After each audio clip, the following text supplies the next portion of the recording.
இன்றைக்கி நம்ம இந்த வீடியோவில் ஃபில்டர் காஃபி எப்படி பண்ணுறதுன்னு பார்க்க போகிறோம். இந்த ஃபில்டர் காஃபி பண்ணுறதுக்கு நமக்கு மெயினாக இந்த காஃபி போடுற ஃபில்டர் நமக்கு தேவைப்படும். இந்த ஃபில்டர் பார்த்திங்கன்னா நான் சரவணா ஸ்டோரில் வாங்கினேன். இதோட ப்ரைஸ் 157 ரூபா.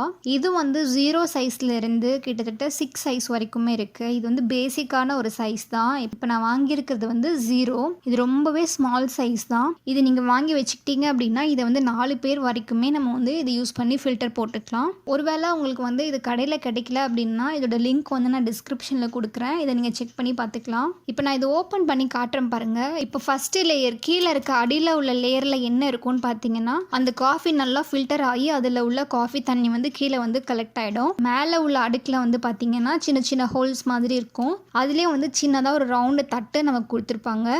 அதுக்கு ஒரு ஹோல்டர் மாதிரி நமக்கு இதுலேயே வந்துடும். இதை யூஸ் பண்ணி எப்படி ஃபில்டர் காஃபி போடணும் அப்படின்னு சொல்லி நான் சொல்கிறேன் பாருங்கள். இது நிறைய பேருக்கு தெரிஞ்சிருக்கும். இது தெரியாத ஒரு சிலருக்கு கண்டிப்பாகவே யூஸ்ஃபுல்லாக இருக்கும். நான் இந்த கும்பகோணம் காஃபி தூள் வாங்கியிருக்கேன். இது நான் டி நகரில் உள்ள காஃபி ஷாப்பில் வாங்கினது. இது ஒரிஜினல் கும்பகோணம் டிகிரி காஃபி தூள். இது 250 கிராம் வரைக்கும் இருக்குது. இதோட ப்ரைஸ் 100 ருபீஸ்லேருந்தே இருக்குது. நீங்கள் இந்த மாதிரி காஃபி தூளாகவும் வாங்கி வச்சுக்கலாம். அப்படி இல்லைன்னா நீங்கள் காஃபியை தனியாகவே வாங்கிட்டு அது ஒரு சில கடையிலலாம் நம்ம அரைப்பாங்க. அந்த மாதிரியுமே அந்த காஃபி கொட்டையை நம்ம அரைச்சும் எடுத்துக்கலாம். அது உங்களோட விருப்பம். இப்போ இது எப்படி பண்ணணும்னு நான் காட்டுறேன் பாருங்கள். இப்போ இந்த காஃபி மேக்கரை 2 அடுக்கிட்ட பிறகு நான் இதில் 2 tablespoon coffee powder add பண்ணிக்க போகிறேன். இந்த 2 டேபிள் ஸ்பூன் அப்படின்ற அளவு கிட்டத்தட்ட 4 பேர்லேருந்து 6 பேர் வரைக்குமே நம்ம காஃபி போட்டுக்க முடியும். இப்போ பார்த்தீங்கன்னா இது மேலே உள்ள லேயரில் நான் ஆட் பண்ணுறேன். இது அந்த சின்ன சின்ன ஹோல்ஸ் இருக்குது இல்லைங்களா, அதுக்கு மேலே நம்ம ஆட் பண்ணிக்கணும். இப்போ ஒரு டேபிள் ஸ்பூன் ஆட் பண்ணிட்டேன். இதுலேயே 2வது டேபிள் ஸ்பூன் நான் ஆட் பண்ணுறேன். இந்த மெத்தட் நமக்கு இன்ஸ்டன்ட் காஃபி தூள் அந்த ப்ரூ காஃபி நெஸ்கேஃபேலாம் இருக்கும் இல்லைங்களா, அந்த மெத்தட்க்கு இது செட் ஆகாது. ஸோ இது 2வது லேயரும் ஆட் பண்ணின பிறகு நமக்கு மேலே ஒரு ஹோல்டர் கொடுத்துருப்பாங்க. அதை நல்லா ப்ரெஸ் பண்ணி விட்டு எடுக்கணும். பண்ணின பிறகு இந்த மாதிரி நல்லா அதை ஈக்குவல் பண்ணி விட்டுறணும். பண்ணிவிட்டு அந்த மேலே உள்ள தட்டை போட்டு நல்லா மூடி வச்சுருங்க. மூடின பிறகு இப்போ நல்லா கொதிக்கிற அளவுக்கு சுடு தண்ணியை இதில் ஆட் பண்ணிக்கணும். நம்ம அந்த மேல் பூடி எந்த அளவுக்கு இருக்கோ அது நிறைய அளவுக்கு தண்ணி ஆட் பண்ணிக்கலாம். இதுக்கு மெஷரிங்ஸ் எல்லாம் நமக்கு தேவைப்படாது. ஒருவேளை உங்களுக்கு காஃபி நல்லா திக்காக வேணும் அப்படின்னா நீங்கள் அரைவாசி அளவுக்கு ஆட் பண்ணாலே கரெக்டாக இருக்கும். ஆட் பண்ணிவிட்டு இதை நல்லா க்ளோஸ் பண்ணி வச்சிடணும். வச்சுட்டு இது நல்லா ஃபில்டர் ஆகட்டும். ஃபில்டர் ஆகிற வரைக்கும் இதை நம்ம டிஸ்டர்ப் பண்ணவே கூடாது.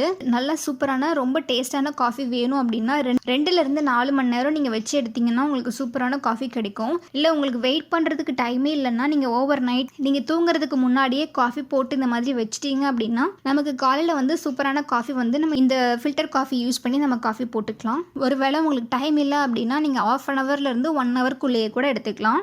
இப்போ பாருங்கள், நான் இது எடுத்துட்டேன். இதில் இன்னுமே கொஞ்சம் நல்ல காஃபி இன்னும் ஃபில்டர் ஆகணும். மேலே பாருங்கள் கொஞ்சம் தண்ணி நிற்கிது.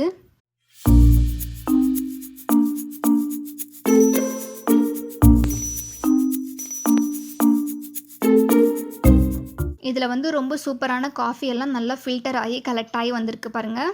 இப்போ இந்த காஃபி டிக்காஷனை உங்களுக்கு எந்த அளவுக்கு வேணுமோ அந்த அளவுக்கு நீங்கள் ஆட் பண்ணிக்கலாம். நான் கொஞ்சம் டார்க்காகவே ஆட் பண்ணிக்கிறேன். அடுத்து இன்னொரு கிளாஸில் தேவையான அளவு சர்க்கரை ஆட் பண்ணிக்கோங்க.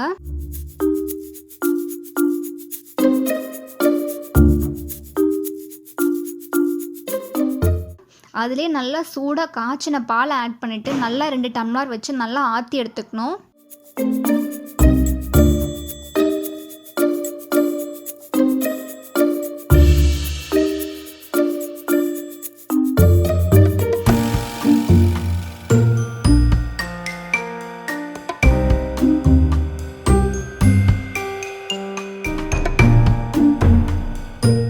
இப்போ நல்லா இந்த மாதிரி ஆற்றின பிறகு இந்த பாலை டிகாஷனில் ஆட் பண்ணிட்டோம் அப்படின்னா ரொம்பவே சுவையான ஃபில்டர் காஃபி நம்ம வீட்டிலே ரெடி பண்ணிக்க முடியும். இது ஷாப் ஸ்டைலில் அப்படியே பர்ஃபெக்டான கும்பகோணம் காஃபி எப்படி இருக்குமோ அதே டேஸ்ட்டில் அப்படியே இருக்கும்.